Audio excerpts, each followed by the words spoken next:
If you are not David Glenn Thompson, my next question will be, is there any other David Glenn Thompson in the courtroom or otherwise? If I hear the answer to that question, no, it's likely that the court will issue a bench warrant for non-appearance.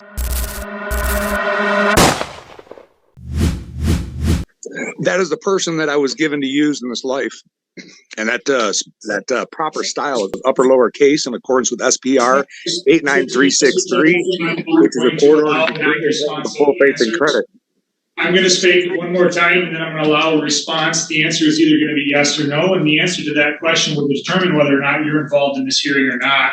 But I don't allow ridiculous comments to be made, and I don't allow litigants to control the method of this court proceeding. Instead, I ask simple identifying questions because I've just called the case, and the case is called Katrina Thompson versus David Thompson.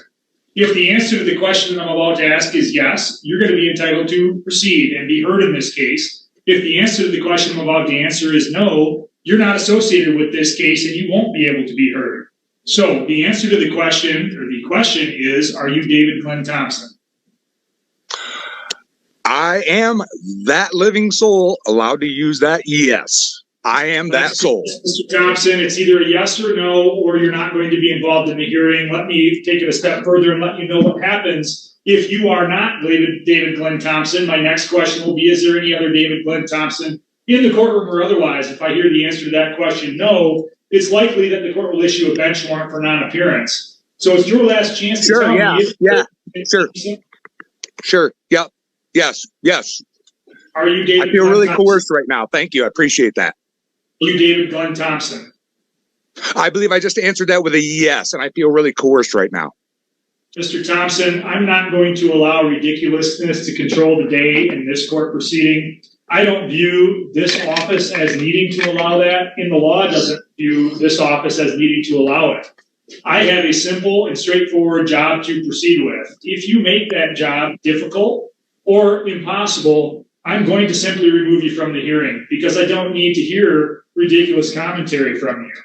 So when I ask you if your name is what you're listed as on this docket and you tell me you feel coerced, I respond by indicating this.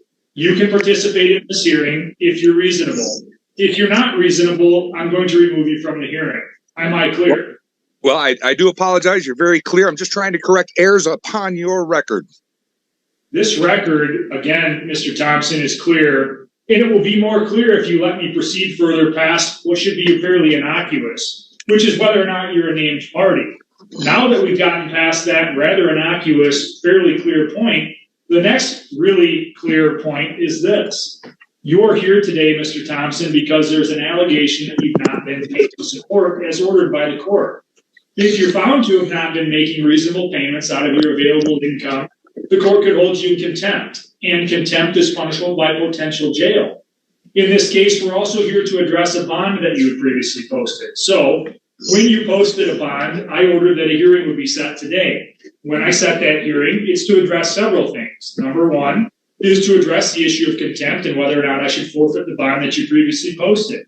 The order specifically indicated to you why we're here, but because there appears to be difficulty in you understanding that, I'm going to go through it. Defendant is required under the terms of that written order that you got a copy of to show cause why you should not be held in contempt for failure to comply with the court's order. If you fail to appear, you can be found in contempt and a bench warrant can be issued. If contempt is found, the court can apply any enforcement remedy allowed under the law. The bench warrant is discharged. So again, that's the requirement of the prior order. It enunciated clearly that you were going to appear here on December 5th, and I'm glad that you're present to be able to address those issues. So, Ms. Spillane, let's start with the bond. From the friend of the court standpoint, are you asking the bond to be applied towards any outstanding arrearages? Yes, sir, we are. Mr. Thompson, did you hear the suggestion by the friend of the court? I did, and unfortunately, I did not put the bond up. A friend of mine put that up. I'd prefer it go back to them. Well, the bond is required by statute, Mr. Thompson, and the reason it's required is because when you have outstanding arrears, the law says that if I issue a failure to appear bench warrant, as I did in this case, that I have a statutory duty to impose a bond in the amount of 25% of the outstanding arrears or higher based upon my determination. So the amount of the bond that was posted on your behalf is going to be ordered to be forfeited towards the outstanding fines and outstanding child support arrearage. I understand your request, but I'm also confident that the person who posted bond in this child support related matter was, is, or should be aware of the fact that when posted, it couldn't be utilized for those purposes. So I note your objection, but I rule otherwise in order that the bond that was posted will be forfeited towards the ongoing support obligation and or any arrearages. Once that's done, Ms. Spillane, can you tell me in general, what is the outstanding arrears, if there are any, and what is the outstanding monthly support obligation? Your Honor, this is an arrears only case. Once that bond payment is credited to his account, the total balance would be $14,833.05. And does friend of the court have any suggestion on what we should do outside of having the bond forfeited as I've ordered already? We would like to refer the defendant to the referee to monitor payments going forward. Mr. Thompson, did you wish to be heard on that suggestion by the friend of the court?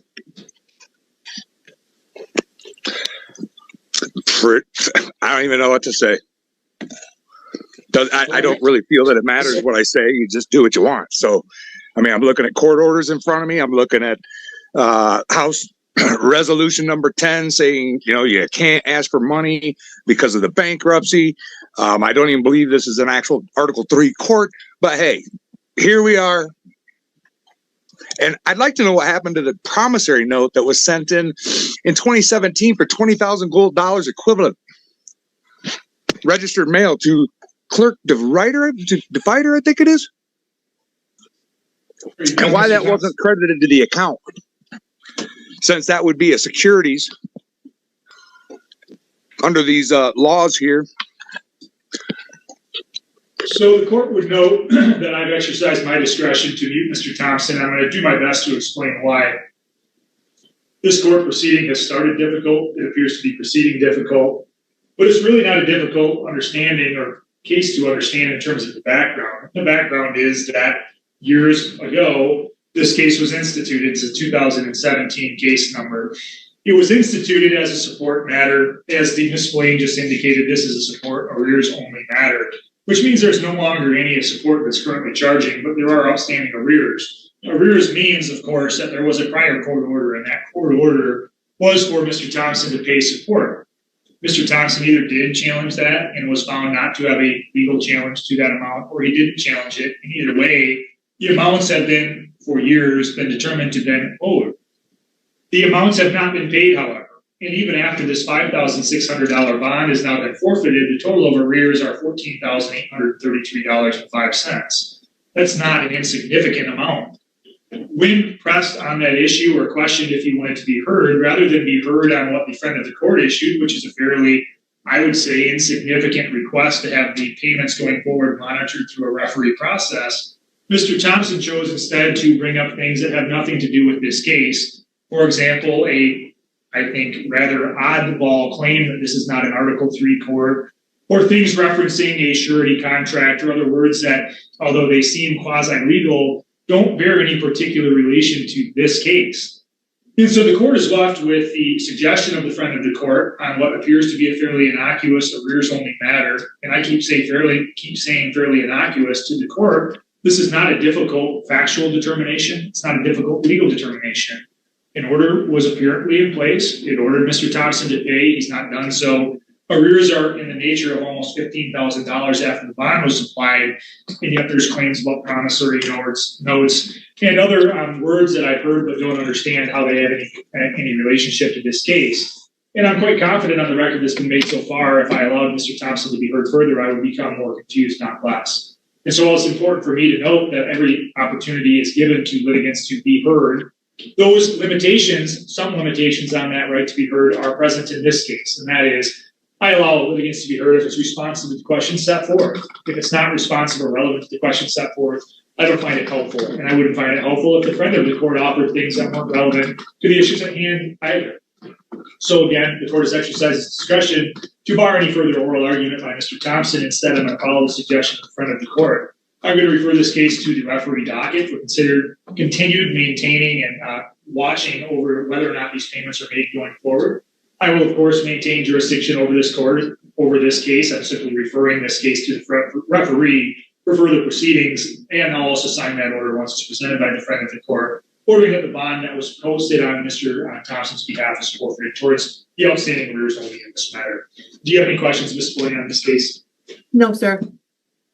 All right, thank you. The court is at recess on this matter then.